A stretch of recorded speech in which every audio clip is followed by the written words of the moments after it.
Madame, monsieur, bonjour. Vous ne pouvez pas savoir à quel point je suis content aujourd'hui, là. Sérieusement, moi, je vis un événement extrêmement important.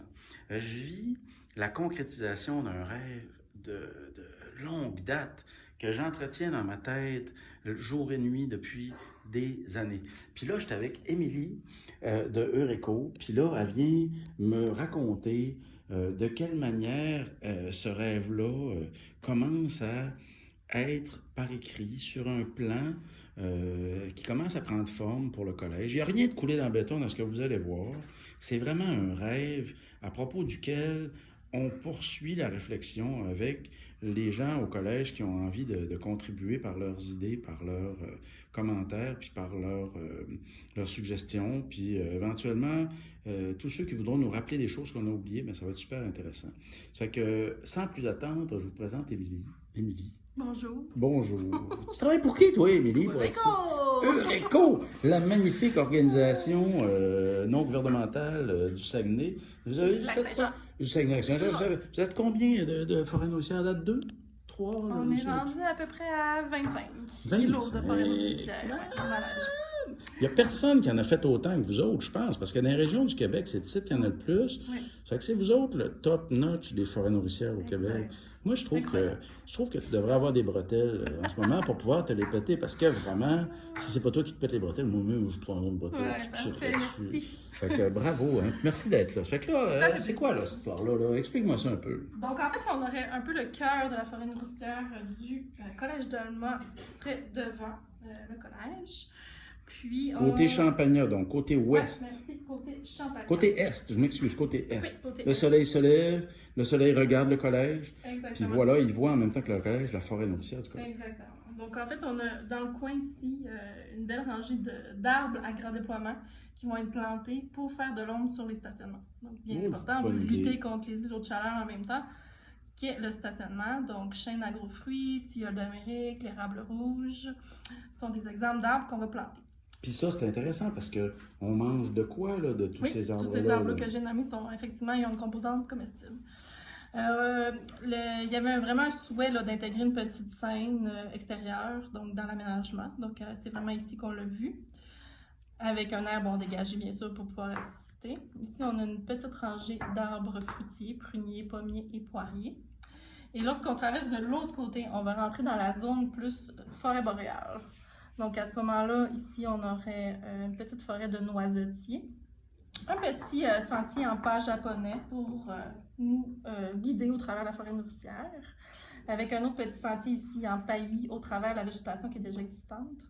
On a pensé à du mobilier un petit peu plus rustique pour la zone boréale. Donc, en fait, en cercle, on mettrait 5 bûches avec une assise en paillis. Puis, il y aurait des bûches qui seraient intégrées dans les plates-bandes. Donc, en fait, vous voyez ici, là, vraiment, c'est des plates-bandes de style forêt nourricière. Donc, avec des guildes, en fait, de végétaux, avec un arbre, des arbres centrales, des arbustes, au travers des fines herbes et des fleurs comestibles tout autour. Fait qu'il faut imaginer le même genre d'aménagement pour chacun des grands carrés verts. Exactement. Un Arbres, aménagement arbustes, herbacées et couvre-sol. avec tous les étages qu'on imagine dans une forêt Exactement. nourricière. Ici, on avait pensé au départ mettre de la camerise. Là, on est peut-être en train de penser de la vigne à raisin. On a un petit îlot microclimat ici. Là, il fait très chaud. Donc, pour ça qu'on pensait peut-être qu'on pourrait faire des vignes à raisin quand même intéressantes là, à manger. Et si on se déplace de l'autre côté, on serait plus dans le style vraiment comestible, forêt nourricière. Donc, à ce moment-là, nos plates-bandes seraient composées d'arbres fruitiers, donc pruniers, pommiers, poiriers, avec des arbustes comme la camerise, le cassis, la gadelle, le cerisier, fleurs et fines herbes avec des fraises. Je sais pas si c'est une réaction physique, je salive.